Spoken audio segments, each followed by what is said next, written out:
Hello again, everybody. It is the coach. You're tuned in to Madden 19 on EA Sports. We're just about set to get started, and this ought to be a good one between the Pittsburgh Steelers and the Cleveland Browns. I'll have scores around the league for you at the half, but it's time for a little football. So we'll hand it over to our broadcast team, Brandon Godden and Charles Davis. Just off the shores of Lake Erie, we are at First Energy Stadium in a city aptly named after its founder, Moses Cleveland, way back in 1796. The scene a few moments ago, here it is. It's unlike any other in sport as both teams made their way out of the tunnel. These folks are fired up as their guys are ready to do battle between the Pittsburgh Steelers and the Cleveland Browns. Hi again, everyone. With Charles Davis, I'm Brandon Godden. And Charles, we look at this Browns ball club. They were winners last time out, so they'll be looking, Charles, to make it 2 in a row. And what I enjoyed when I watched their game tape and their victory last week is they put it together in every phase. Good offense, good defense, and some key plays on special teams. Let's see if they can get that second win in a row. Meanwhile, for the visiting Steelers, they've handled all comers through the first 3 months, a perfect 12-0. Yeah, they're 3/4 of the way to a perfect season, and now's where it really starts to get into your mind. We'll see if it affects their play in any way. 3/4 of the NFL season are complete. What lurks in our final month? We're underway in Week 14. This is fielded at the chalk of the 10. And he'll get across the 20 before he's brought down at about the 23-yard line. So here come the Browns for their first drive on offense. And leading them out there, we get a look at their 6'3" quarterback.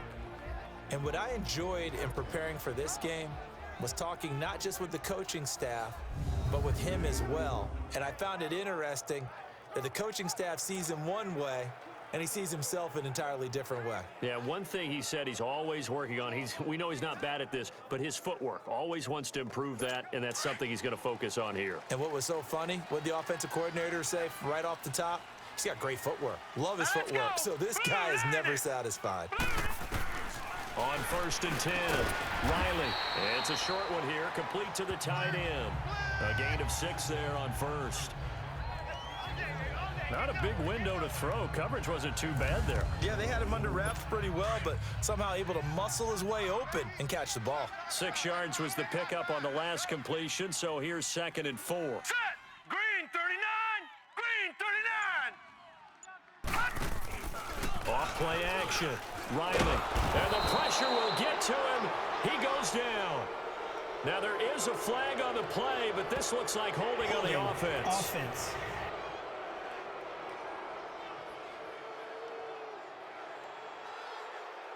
So they will take the sack instead of the penalty. And it takes another down off the series. But the biggest one of all, do you want to tell the guy who just got the sack that it no longer counts? No. No, not at all. Off the play fake. Riley. And this is going to be incomplete. Not only was the call spot on, how about the execution of that defense right there? The zone was absolutely locked up tight. He was trying to force it in there on 3rd down. But if there's a time to force it, he felt like he needed to make a play, right? Yeah, exactly right. 3rd down, you got to try and find something. There's nothing available there for him. The Browns send out their punter now. He'll kick it away after a 3-and-out on the opening drive of the game. And he gets this away, and look at this. This is a good one.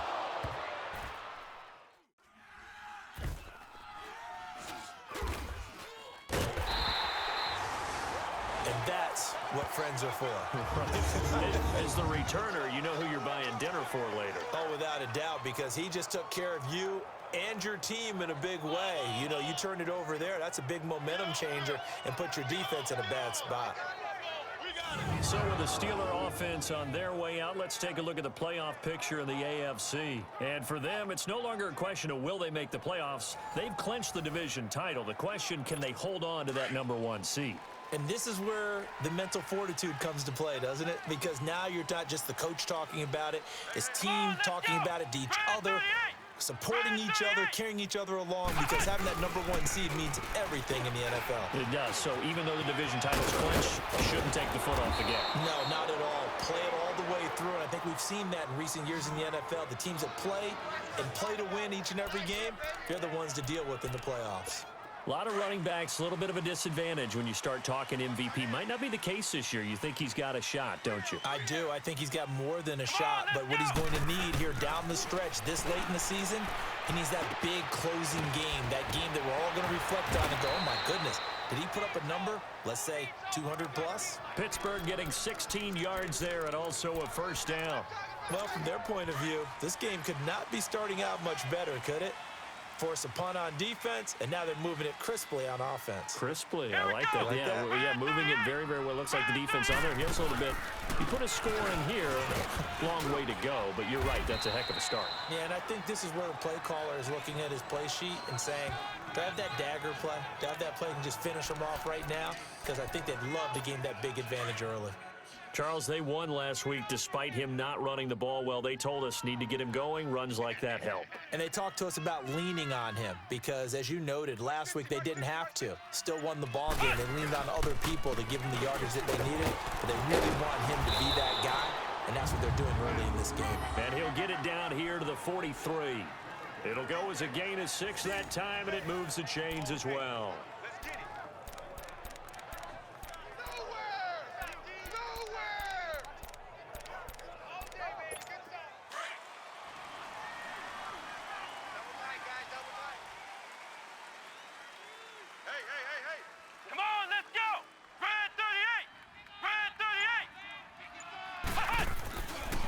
To throw now on first down. Firing quickly here, and that's complete. And he'll be brought down, it looks like right at the 40. That throw good for 4. It's second down. Defensively here, you're facing a top 5 team in terms of points scored in the NFL. So when they're that high-powered, you've got to find a way to hold them under 20, because to me, that's the magic number. 20 points scored gives yourself you give yourself your best chance to win. So if they're up around 24, 28, 30, they could be in some trouble. And I think so, because then you turn it into a shootout, and that means your offense has to keep pace. His first catch there, good for 10 yards and a first down. I don't believe that this opening drive is surprising to either one of us after the time we spent with the coaching staff and players prior to the game. What about you? Absolutely. Not only that, but that big article in the paper this morning about their philosophy on starting games like you're shot out of a cannon, and that's what they've done. Very methodical here on this first drive. Yeah, so many teams talk about that fast start. We're actually seeing it happen right here in front of us. But now the kicker. Can they cap it off by putting the ball in the end zone? Now, meanwhile, a pass that should have been intercepted, but it winds up falling incomplete. Ball on the 30 as they come up 2nd and 10.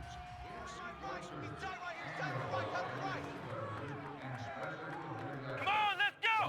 White 90! White 90! Now back to throw. And incomplete there. A nice hit. Jars the ball free and brings up 3rd down. This drive, which was going so smoothly, all of a sudden it's a little bit of a roadblock here with 2 straight incompletions. Yeah, apparently this defense has had enough. Apparently they're saying no more. We're making a stand right here, right now. But it is 3rd and 10. They've got to get after him one more time. This offense was on the move. Now 2 straight incompletions have them looking at 3rd and 10. Check! Come on, let's go!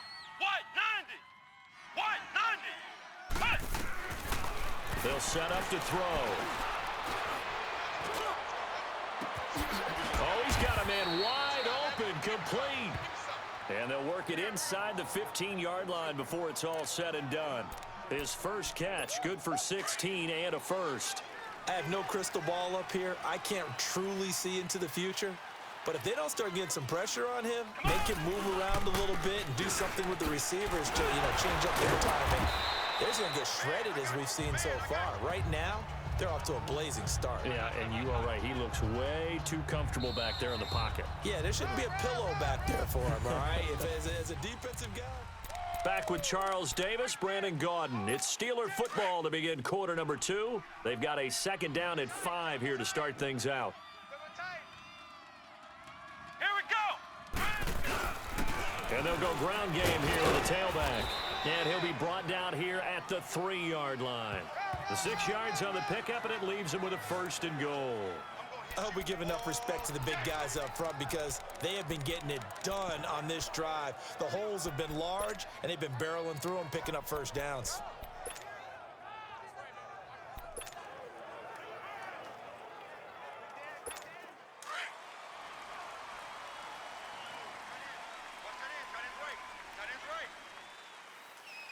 Come on, let's go.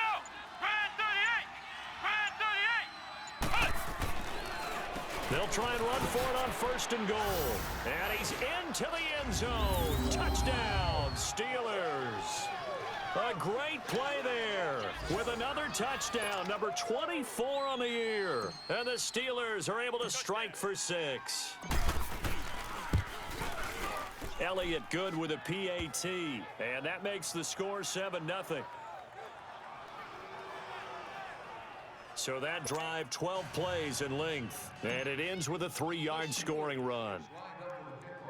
Elliott now to kick this one away. And that'll carry over the back line of the end zone for a touchback. Here comes the Browns offense back onto the field. And on the last go-around, they really couldn't get anything going. They had to punt from deep inside their own territory, which means you're going to lose the field position battle as a general rule. What they're looking for now is a little more consistency, move the ball at least a few times on offense, get a couple of first downs, and hopefully flip the field. Yeah, just something to build off of. That's what they're looking for here. And that one blown up quickly as he's going to be stopped before he could even get started. I know when I was a kid, I always got real excited when I saw those lateral-type runs. But the best backs that made it happen, they put a foot in the ground and just go. That didn't happen there. That play got swallowed up. And his throw is incomplete. They were looking for Marshall that time, and now it's 3rd down. It certainly looked like maybe his 3rd or his 4th read on his progression. Just trying to find his outlet man that time. Ends up leading him just a bit too much. Back to throw. Riley looking left side, and he's got a man. It's Barry. And they get him down, but not before he takes it across the 40-yard line. His first catch, and it's a pretty big one. They get the conversion on 3rd down. 319. Throwing on 1st down. Riley, quick hitter here, it's complete. And he'll go down right around the 47 this time. A gain of 6 there on 1st. He decided to run a hitch route. It really helps to have a guy who can turn it loose. And, boy, he rifled one in there on that one. Not much run after catch, but it worked really well. They'll run it now out of the gun. And he stopped immediately there. No gain on the play that time, and they'll look to convert on what will be a 3rd and 4. And he had a nice play there from his free safety position to hold him to nothing. And, Brandon, remember when the free safety was always back away from the line of scrimmage? That's changed. But has that changed in a big way? The way we see it now, they're almost mirrors between the free safety and the strong safety. One will be up, one will be back, or sometimes both will be in the same spot. On that play, the free safety was there, no gain. And that one was a lot of fun right there because that was the game within the game. 3rd and short, blitz was on. What's the key for the quarterback? Get out of your hands in a hurry. And that was a quick little completion. Got the job done for a 1st down.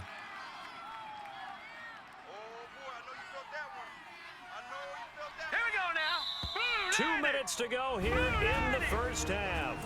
More from Cleveland after this. And we'll remind you that coming up at halftime, we'll join Jonathan Coachman and the gang in Orlando. Coach will have stats and scores from the early games going on here around the NFL.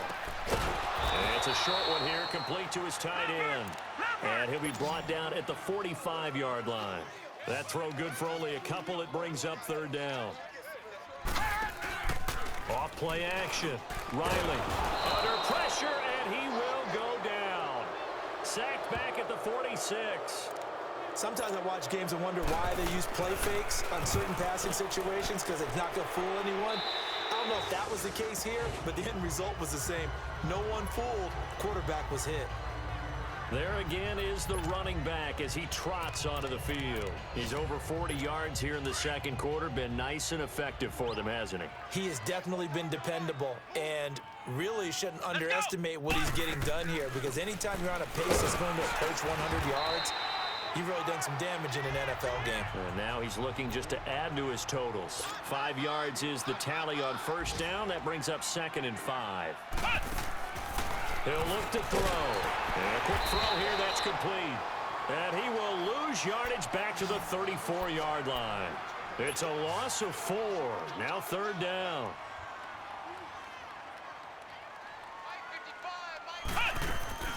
Off the play fake, he'll look to throw. He's going to loft it deep right sideline. And a shot taken on 3rd down, unsuccessful. 4th down now. Well, partner, they're not content to run this one out as we head towards the half, trying to hit a big chunk play right there and add to their score. Now, this is a confident group. At the very least, they're thinking field goal. And I don't blame them one bit. I don't think you sit on the ball going into the half when you have a chance to put some more points on the board.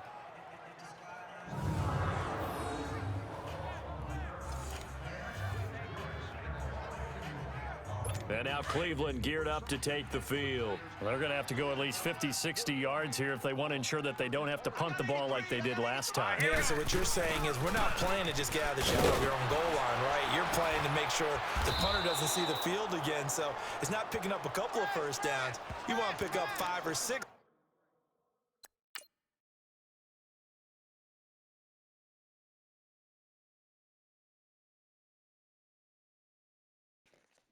Again, I'd argue that's a frickin' safety.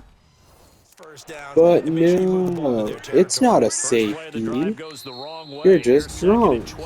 And now a timeout defensively after that first down play. So they're going to make this. You see, a safety only occurs when you run out of bounds or have apparently run out of bounds in the back half of the end zone.